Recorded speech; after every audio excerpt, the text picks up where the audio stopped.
Halo pemirsa GPR TV dari Sabang sampai Merauke, dari Miangas hingga Pulau Rote. Bertemu lagi bersama saya Bilqis Sabila dalam program Kominfo Newsroom.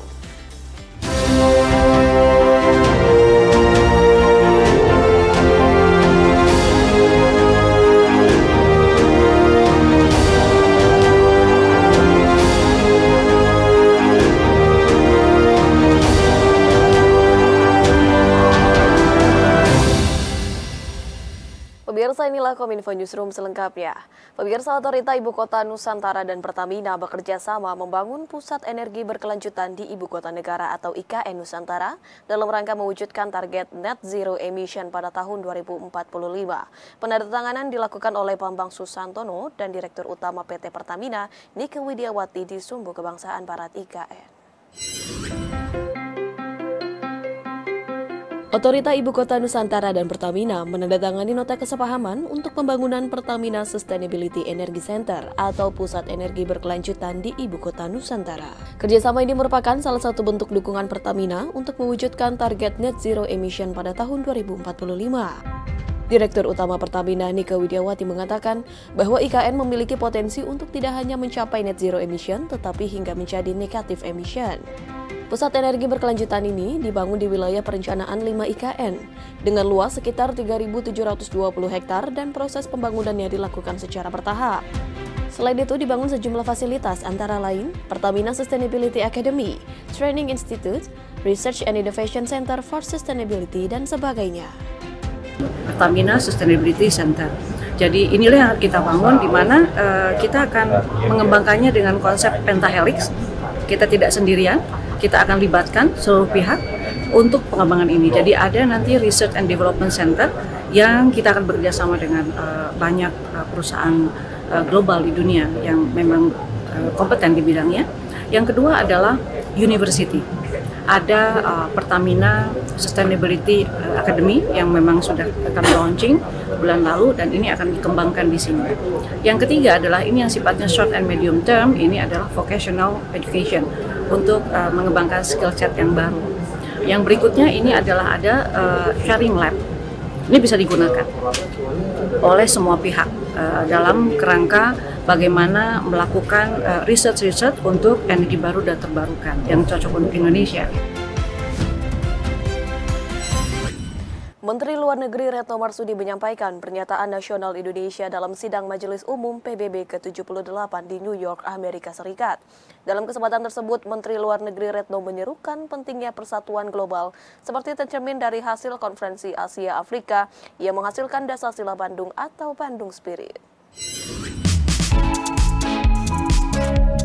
Indonesia berupaya membangkitkan kembali kepercayaan dan solidaritas global sebagaimana semangat yang diwariskan oleh Konferensi Asia Afrika tahun 1955 yang dikenal dengan Bandung Spirit dalam sidang Majelis Umum ke-78 Perserikatan Bangsa-Bangsa di New York, Amerika Serikat. Bandung Spirit menyerukan penghormatan terhadap hak asasi manusia dan piagam PBB, yaitu kedaulatan dan integritas teritorial, kesetaraan semua ras dan bangsa, penyelesaian sengketa secara damai, dan pemajuan kerjasama yang saling menguntungkan. Menurut Menteri Luar Negeri Retno Marsudi, kepemimpinan global bukan soal kekuasaan dan mempengaruhi pihak lain, tetapi dengan mendengarkan, membangun jembatan, menghormati aturan hukum secara konsisten dan memperlakukan semua negara secara sama. The Bandung Spirit enable Indonesia to listen and become part of solution. For Indonesia, global leadership should not only be about power or about the influence to dictate others.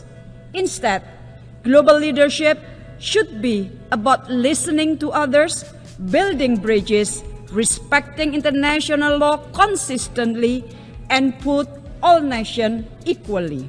Menlu juga menyampaikan tema yang difokuskan dalam sidang Majelis Umum PBB tahun ini selaras dengan spirit Bandung yang lahir dari konsensi Asia Afrika untuk dapat memperkuat solidaritas dunia. Ini juga yang semakin membuat Indonesia diakui di mata internasional.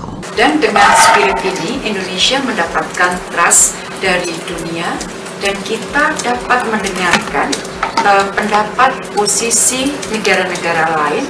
Di saat yang sama kita dapat memainkan peran sebagai jembatan.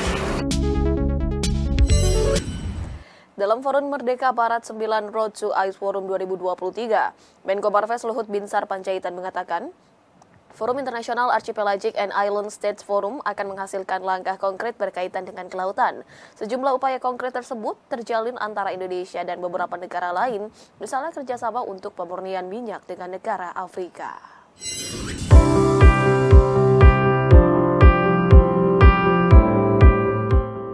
Konferensi tingkat tinggi Ice Forum 2023 kembali digelar di Bali pada tanggal 10 hingga 11 Oktober mendatang.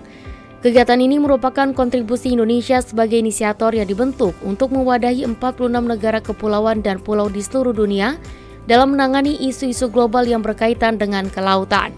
Ketua Penanggung Jawab Bidang Substansi Penyelenggaraan KTT ICE 2023 Menko Marves Luhut Binsar Panjaitan mengatakan bahwa tujuan Ice Forum adalah untuk pemulihan pasca pandemi berbasis ekonomi biru, pengembangan berkelanjutan dan kesehatan laut, serta terciptanya solidaritas antar negara kepulauan. Luhut menilai Indonesia memandang penting Forum ICE sebagai forum untuk membangun kemitraan strategi dengan negara, organisasi, dan pelaku pembangunan lain, baik di tingkat regional maupun global secara aktif. Untuk itu, Indonesia mengajak negara-negara anggota ICE Forum berkolaborasi dan gotong royong memperkuat kerangka kerjasama konkret ICE Forum.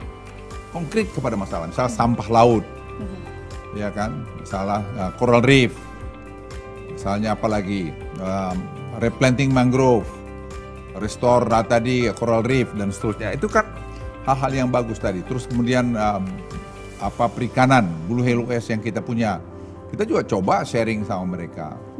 Dan negara-negara negara-negara berkembang ini itu kan butuh yang konkret.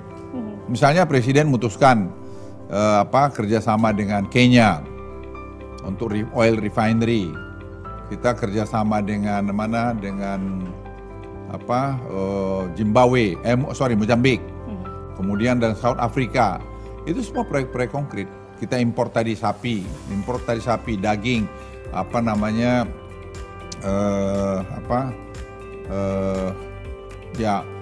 makanan gandum, kita impor langsung daripada kita impor tempat lain lebih murah 10%, 15%, ya kita impor dari mereka.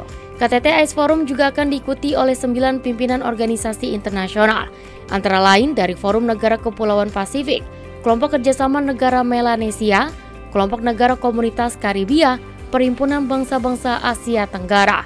Selain itu, forum tersebut akan dihadiri oleh para kepala atau pimpinan dari organisasi antara pemerintah dan non-pemerintah, antara lain Perserikatan Bangsa-Bangsa, Bank Dunia, Dana Moneter Internasional, Organisasi Kerjasama dan Pembangunan Ekonomi, serta Asosiasi Negara-Negara Pesisir Samudra Hindia. Informasi lainnya pemirsa, Palang Merah Indonesia bersama dengan Federasi Internasional Perhimpunan Palang Merah dan Bulan Sabit Merah dengan menggunakan momentum berakhirnya respon COVID-19 dengan menyelenggarakan acara penutupan dengan tema menyatukan kekuatan, tangguh hadapi pandemi dan siaga krisis kesehatan. Dalam acara tersebut, PMI juga meluncurkan 2 buku pembelajaran pandemi yang diharapkan dapat menjadi bekal kesiapsiagaan bencana kesehatan di Indonesia ke depannya.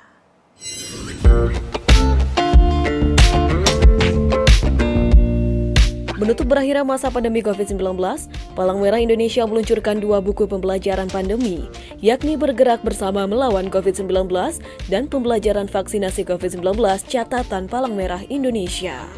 Sekretaris Jenderal PMI AM Fahir dalam diskusi yang bertajuk Menyatukan Kekuatan, Tangguh Hadapi Pandemi dan Siaga Krisis Kesehatan menyampaikan bahwa peluncuran buku ini merupakan bekal kesiapsiagaan bencana kesehatan ke depannya yang mengacu pada semangat pemerintah dalam Undang-Undang Nomor 17 Tahun 2023 tentang Kesehatan.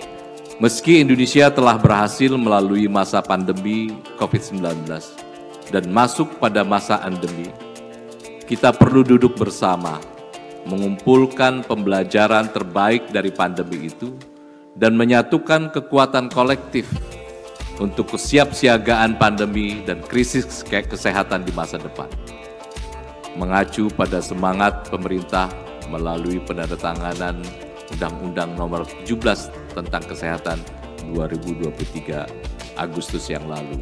Karena itu harapannya nanti dengan diskusi setelah ini kita akan banyak lagi memperoleh pengayaan dari pengalaman kita sebelumnya. dalam menghadapi COVID-19 nanti.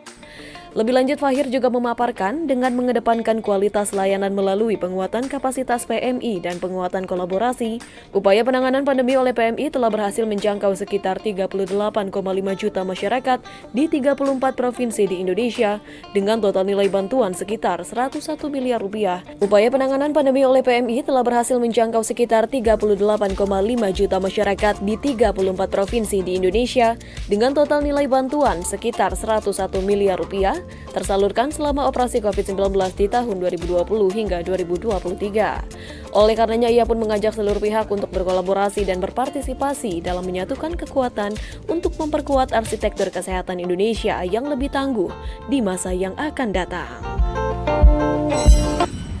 Pemirsa, usai jeda kami akan kembali dengan informasi lainnya. Tetaplah bersama kami dalam Kominfo Newsroom.